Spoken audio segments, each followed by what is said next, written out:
Trey started to burn the rubber into the cement as the car's speedometer rushed to the red on the RPM meter.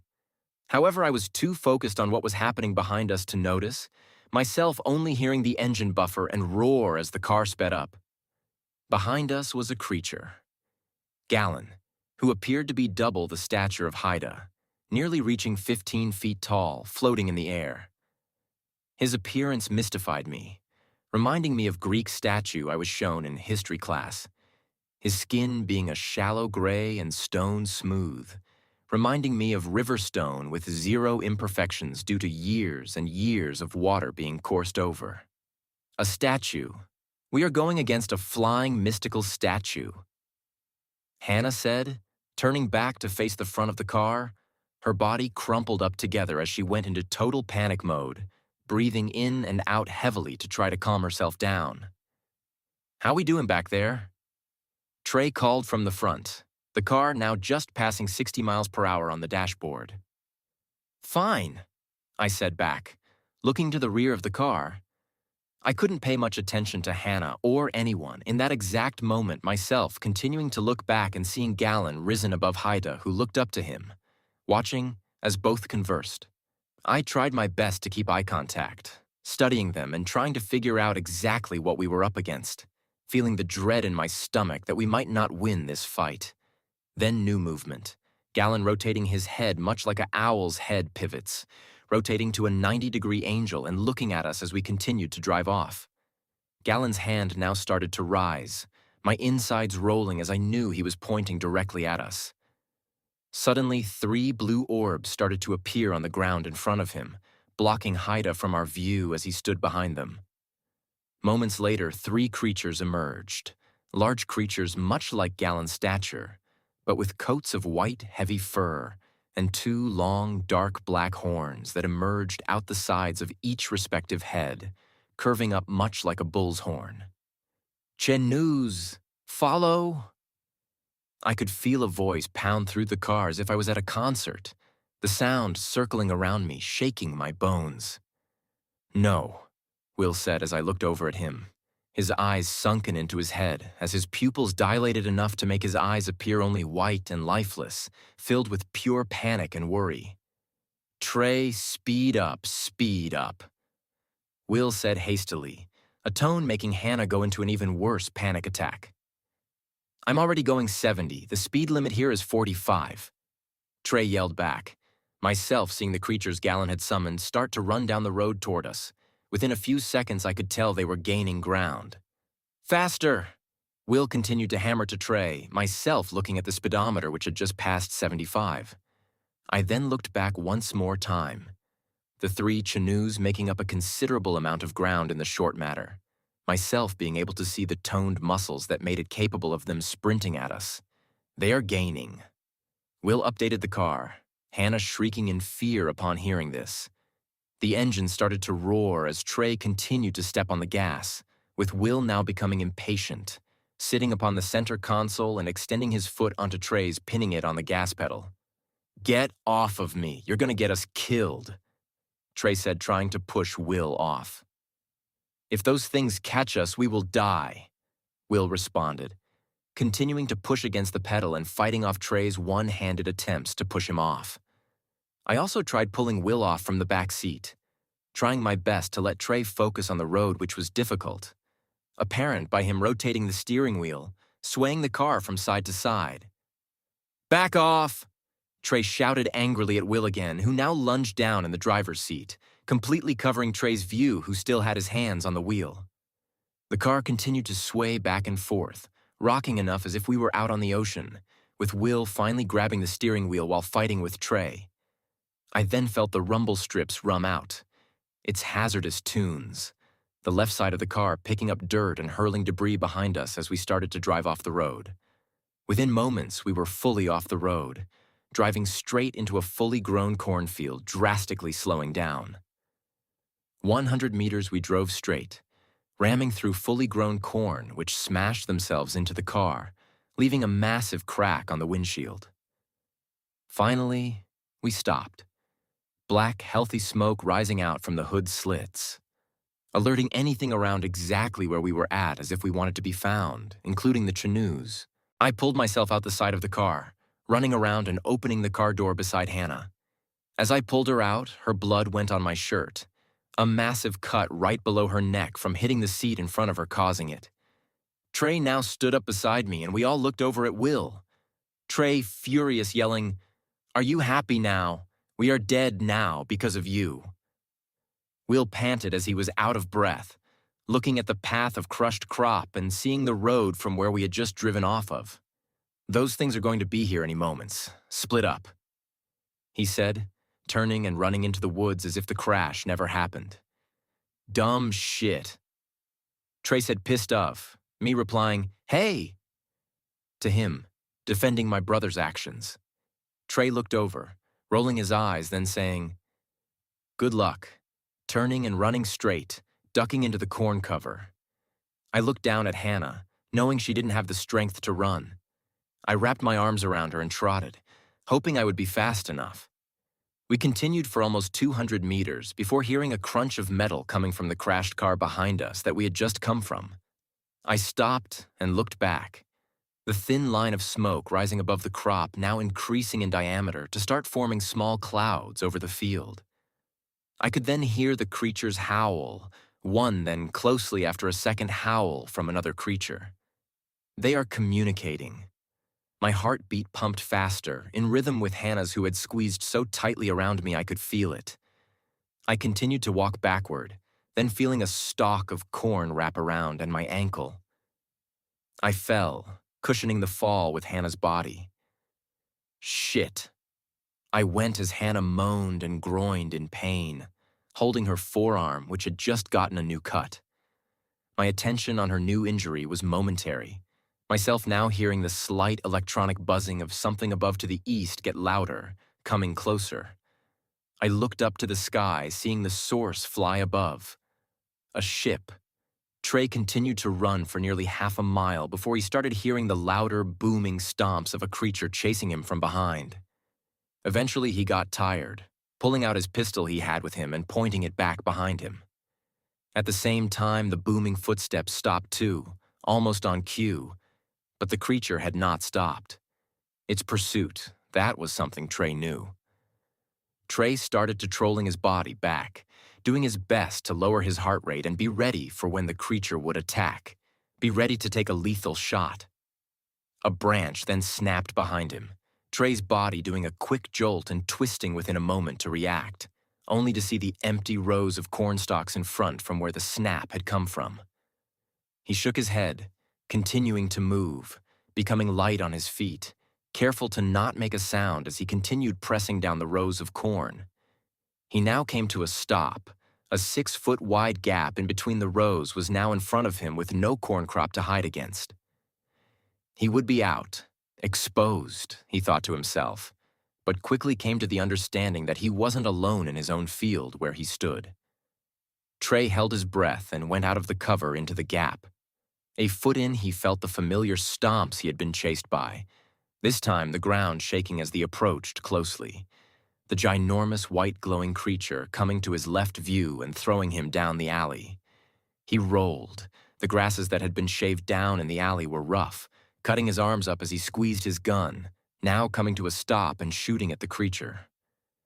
The 7 shots he had unloaded struck the creature, the white coat bleeding in a purple haze color as it trashed around in a circle in pain, taking a moment before looking at the laid-down Trey.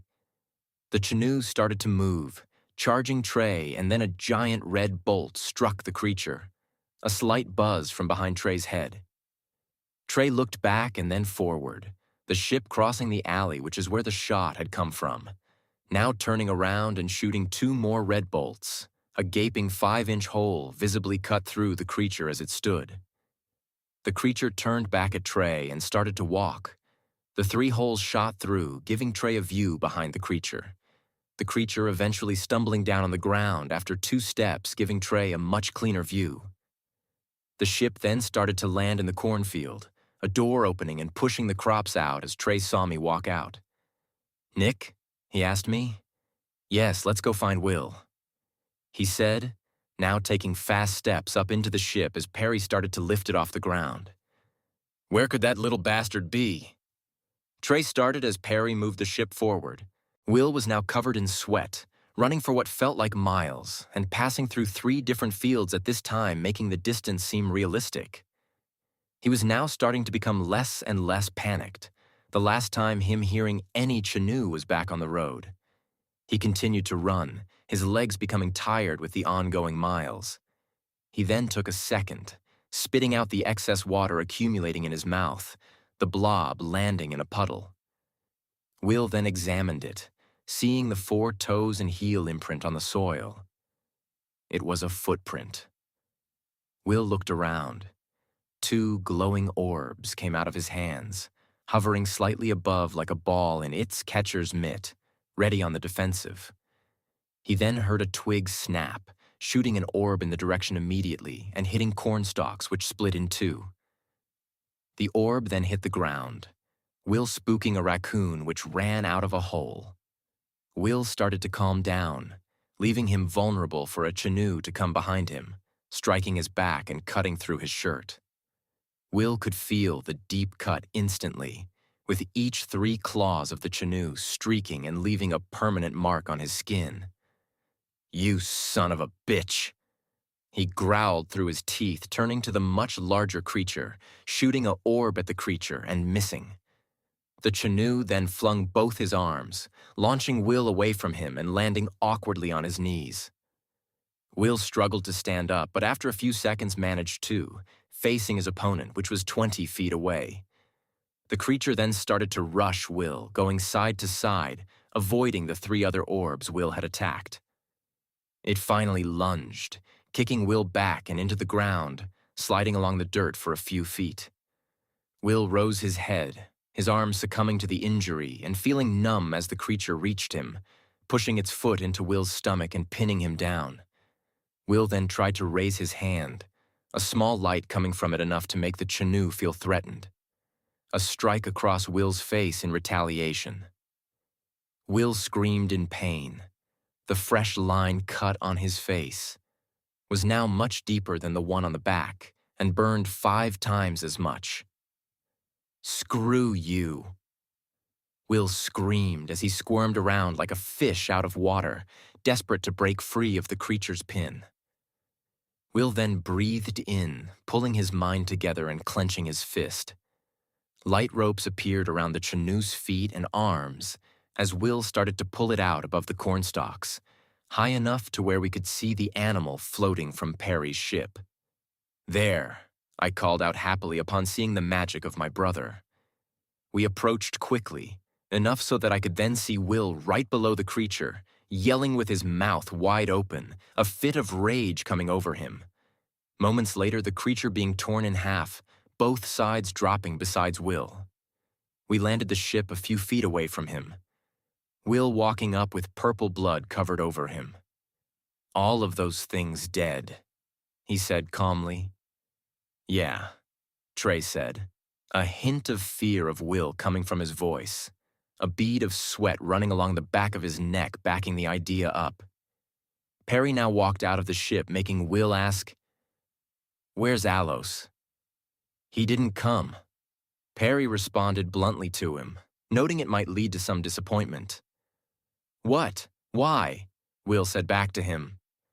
"He was scared to come back," Perry replied. "But we have to kill them. We have to get revenge for what they've done. Haida, we can't let him live." Will continued. "We can get them, Will. We have the power." I said to him, trying to stop Will from having a meltdown. Will started to panic, yelling to the group, "We can't stop them. We need to be stronger. I want to kill Haida. I want to kill Gallon." Haida smirked as the Gallon pushed the flames off his forearm. "You have gotten stronger since the last time I faced you," Gallon replied. "Enough to take over your rule. You might have forgotten how to keep control, but I can show the people of Loka what a true leader does. How a dictator rules and my throne awaits." Haida hollered as he shot a fire beam into Gallon, pushing him back. Galen then rolled out the way, returning fire with a beam of light into Haida. It struck Haida in the chest, enough to throw him in the air and twirl around, eventually landing back on his feet. "Land the ship!" Will went as Perry looped around the two with a new angle, allowing me to see Galen block with an energy shield as Haida hurled fireballs at him. "You sure we got this all?" I asked the ship, no replies given to me. A bump and me jumping out of my seat was the first thing I did when we touched the ground, with Will being gone from the ship within a moment and rushing to the field where they were fighting. Upon Will's arrival, he saw both Galen and Haida preoccupied, both focusing their energy and sending beams into each other.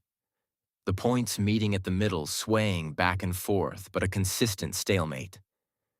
"William," Galen said as he looked over for a moment, allowing Haida's beam to grow stronger and Galen lose 10 feet of his own beam. "Help me!" Galen yelled at Will, another 5 feet lost from his beam, keeping Galen on edge of Haida's attack. Galen then turned to Haida, closing his eyes and the light beam he had created getting brighter, pushing back Haida's beam and gaining what he had lost. "I will burn both of you to death and rule this hellscape myself." Haida roared loudly across the field, Will backing up closer to Galen. Me, Hannah, Trey, and Perry all got out of the ship now, myself yelling across the field. "Will, get back! You can't trust him!" Being ignored as Will took another step toward Galen as if we allies. "We have to defeat him, Will!" Galen yelled at him, looking over as they met eyes. Will then looked over to me as Galen continued. "He killed your friend. He will kill both of us." Will felt an anger now course through him, Galen's power dropping in his beam as Will started to levitate. "You both are nothing," Haida said confidently, realizing his beam was tearing through Galen's, getting closer to both of them. Will then screamed, exploiting an energy force that pushed Galen away, then reaching us and throwing us off our feet, rolling on the ground hard when we eventually landed in a dust cloud. It then reached Haida, stopping his beam as it tossed him 20 feet in the sky, pushing his arms down and shooting a fire beam into the ground, softening his fall. I looked up from the ground. Dust and grass clippings made the view to my brother choppy, but I could see him looking down at Galen, who was still on the ground, reaching out and helping him up. My mind then got distracted by the police's sirens going off in the distance, the realization that they were getting louder, closer. I looked back at Will, who was now upright with Galen, staring at the direction that Haida was in. In unison, they charged at him. They were able to surround Haida within a couple seconds, going the opposite way around him, not giving him an easy way to escape. "Will, you think helping him is going to help you? All he wants to do is enslave you," Haida said to Will. "I just want to kill you. You killed my friend," Will said back, Haida immediately chuckling at this. Will reached out his hand, a line of light rope coming out, wrapping both of Haida's arms. Will then tugged, knocking him to the ground and dragging him closer to himself. Galen then put out his hand, a similar rope coming out, this time looping around Haida's ankles and feet. Galen then pulled the rope, it becoming taut. Haida screamed, his body feeling stretched out, the horror in his face realizing that Will and Galen were both pulling opposite directions. We came closer to where Will and Galen were capturing Haida, just up on the hill, seeing them down below in a short valley. I looked over a cop car now pulled 100 feet to our right with 4 officers looking down as well. "You can't do this to me, Galen. You need me, you son of a..." Haida raged, then suddenly stopping, his upper body snapping off and launching right in front of Will's feet, the torso and legs dropping to the ground. Will and Galen both looked at each other, separated by the disembodied body of their enemy. "You have much strength. Rule with me, and I can give you more than you could ever ask," Galen said to Will. He hesitated for a moment, reluctant to make an answer, not knowing what he truly wanted. Shots now rang out from behind. Will being struck in the arm by a bullet. His knee hit the ground as he tried to stabilize his body from falling over. Looking up at one of the first officers who started to shoot at him, seeing the other two coming right next to him. "Stop! He's my brother!" I yelled as the shots continued. Will then put out his hand, creating an energy field in front of him to protect him, the oncoming fire ringing off the shield and never penetrating through. Galen then positioned himself next to Will, opening a portal to the other side of him. Will looked over in fear of what was to come. Galen then put out his arms, pushing him through the portal, then following by himself. The field that Will had created then shook and broke down, exploding in on itself, then shooting out at the officers and us, blasting everyone back a few feet as the energy folded in on itself, quickly lighting the area up, then disappeared. I readjusted my eyes, seeing the group of officers around us, my body still in a trance of shock. Without realization, the officer had put handcuffs on me, the cold metal being the thing to wake me up. I was then pulled to my feet and escorted by an officer, the cold metal stinging on my wrist as I thought of what Galen's true plans for my brother were. My head then got pushed down, my body forced to make an L shape as I got rammed into my side into the cop car. Beside me was Trey, and following shortly after was Hannah. Two officers then sat in front of the car, myself with my head down, feeling like a disobeying child that was finally yelled at after a long road trip. "We are sending you all to jail. Give you some time to think about what you have done, especially you, Nick. We want you to sit and tell us everything about these crazy characters we have been dealing with, especially your traitor of a brother, Will."